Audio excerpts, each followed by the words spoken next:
खबरें अभी तक की। पूर्व मुख्यमंत्री हरीश रावत से खास बातचीत। अंकिता हत्याकांड को लेकर पूर्व मुख्यमंत्री हरीश रावत का सरकार पर निशाना। हत्याकांड को लेकर सरकार पर तथ्यों को छुपाने के आरोप लगे हैं। बीजेपी नेताओं को हरीश रावत ने नसीहत भी दी।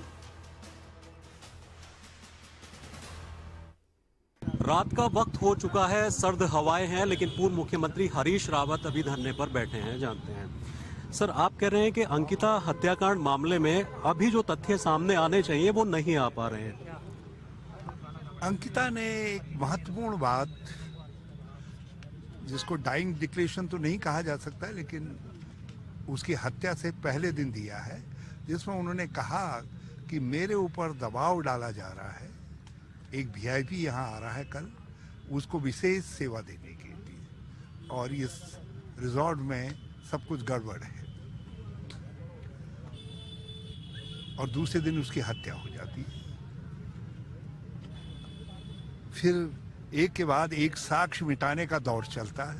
पहले तो एफआईआर में विलंब होता है, फिर साक्ष्य मिटाने का दौर चलता है। बुलडोजर तक रिजॉर्ट में फिरा दिया जाता है। क्या साक्ष्य थे, क्या नष्ट हुए, कोई नहीं कह सकता। सीसीटीवी कैमरा जिसमें बहुत सारी इंपॉर्टेंट रिकॉर्डिंग होती थी, वो समाप्त हो जाती है। कुछ लोगों के जिनके मोबाइल बहुत कारगर एविडेंस हो सकते थे, उनके मोबाइल नहीं मिल रहे हैं। इधर सरकार का बयान आता है जो एक प्रकार से ढाल का काम कर सकता है कोर्ट के अंदर बचाव पक्ष के लिए, और वो बयान आता है कि वहाँ कोई वीआईपी नहीं, बल्कि एक कक्ष का नाम ही वीआईपी कक्ष है, और उस कक्ष में आने वाला प्रत्येक व्यक्ति वीआईपी है। और अब उन प्रत्येक व्यक्तियों की लिस्ट एसआईटी को सबमिट हो गई है, तो कम से कम नाम प्रकाशित कर दें। लोग अंदाज लगाएंगे कौन इनमें भले लोग थे, कौन कोई ऐसा तो नहीं है कि वो पापी जो है, जो उत्तराखंड की धरती को अयासी के लिए उपयोग करना चाहता था, उनमें तो नहीं आ लगा। लोग देख लेंगे, वो भी नहीं है। और फिर वहाँ बताया गया कि दूसरे दिन दो लोग गए ऐसे, जिनके साथ बाउंसर थे, जिनके साथ सिक्योरिटी गार्ड थे। उन लोगों को धरती निगल गई, सारे बाउंसर सिक्योरिटी गार्ड्स को, या क्या कहाँ अदृश्य हो गए, उनका कोई ट्रेस नहीं है। और उस पर जले हुए में नमक का काम सरकार का विधानसभा के पटल पर दिया गया बयान है। लोग अपने अपने तरीके से, पूरा उत्तराखंड जनमानस उद्वेलित है। राजीव लोचन शाह जैसे लोग जो कांग्रेस के भी आलोचक हैं, मगर एक टीम लेकर के जगह जगह जा रहे हैं। जगह जगह उन्होंने कुछ अध्ययन, उन्होंने आशंकाएं व्यक्त की हैं। कुछ आशंकाएं लोगों ने आमरण अनशन आदि पे बैठ करके व्यक्त की हैं, उनका भी कुछ होगा। उसके माँ बाप आशंकित हैं। लोग जो अंकिता से भावनात्मक रूप से जुड़े हुए हैं, वो सब आशंकित हैं। तो इसलिए मेरे सामने इस धरती का ऋण है मेरे ऊपर, इस धरती ने मुझे मुख्यमंत्री बनाया है। और फिर एक अपवित्र कोशिश, नापाक कोशिश इस धरती को अय्यासी के लिए के सैरगाह में बदलने की जो है, यदि आज हम उठ करके खड़े नहीं हो उत्तराखंडवासी, एक कड़ा संदेश नहीं गया कि ऐसा कोई भी कभी करेगा तो उसके साथ भी ऐसा ही होगा, जैसा जो है धरती के अंदर गाड़ देने का काम किया उत्तराखंड के लोगों ने, न्याय ने, और देश की न्याय प्रथा ने, जिन लोगों ने यहाँ अयासी करने की कोशिश की। तो ये संदेश जाना चाहिए। तो इसके लिए मैंने आज धरने पर बैठने का फैसला किया। पहला सर, पुलिस से कह रही है कि 500 पेज की चार्जशीट जमा कर दी गई है और 100 गवाह उसमें है, क्या पर्याप्त नहीं है?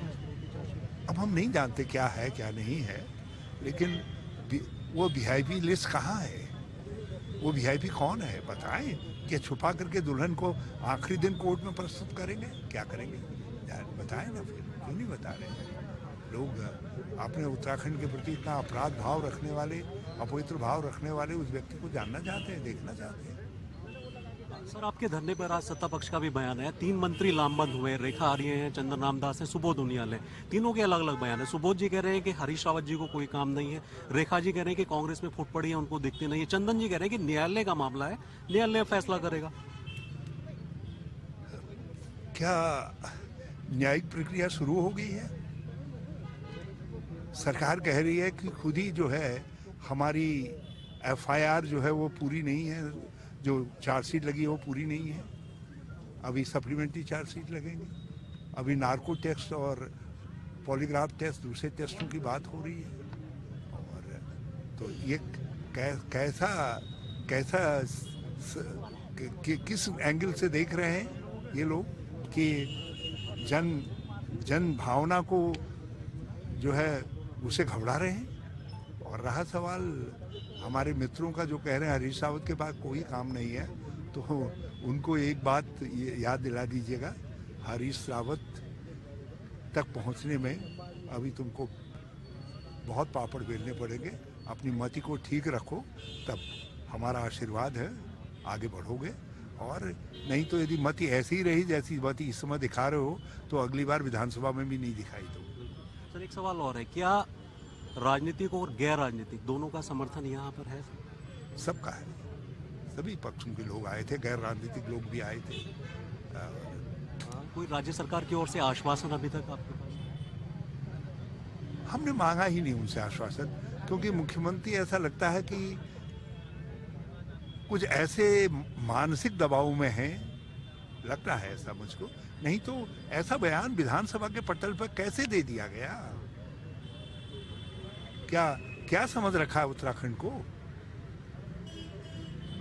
दूसरे लोगों से क्या प्रतिक्रिया आई है मिस्टर राव, मैं नहीं जानता। लेकिन हरीश रावत, यदि मेरे समय में बिना मेरी अनुमति के ऐसा बयान दिया गया होता तो मैं उससे कहता, भाई आपकी ज़रूरत अब मेरे सहयोगी के रूप में नहीं है। और यदि मुझसे ये बयान गलती से चला जाता तो मैं बयान वापस लेता और राज्य की जनता से माफ़ी मांगता। और मैं मुख्यमंत्री से अब भी आग्रह करना चाहता हूं कि साहस दिखाएं और कहें ये बयान मूर्खतापूर्ण है हमारा, हम समाचार। शुक्रिया बात करने के लिए। तो ये नज़ारा है इस वक्त धरना प्रदर्शन स्थल का। पूर्व मुख्यमंत्री हरीश रावत हैं और तमाम जो कार्यकर्ता हैं, ये नज़ारा देख लीजिए। यहाँ है क्योंकि सर्द मौसम है, शीतलहर चल रही है और आग जला करके आप देख सकते हैं कि इस वक्त गांधी पार्क के सामने धरना प्रदर्शन स्थल पर सभी डटे हुए हैं। और सीधे तौर पर यही आरोप है कि जो अंकिता हत्याकांड हुआ है उस बेटी को न्याय मिलना चाहिए और जो वीवीआईपी या वीआईपी उस रिजॉर्ट में आते थे, राज्य सरकार को उसका नाम उजागर करना चाहिए। कैमरा पर्सन सौरभ के साथ मैं राव शफात अली, खबरें अभी तक, देहरादून।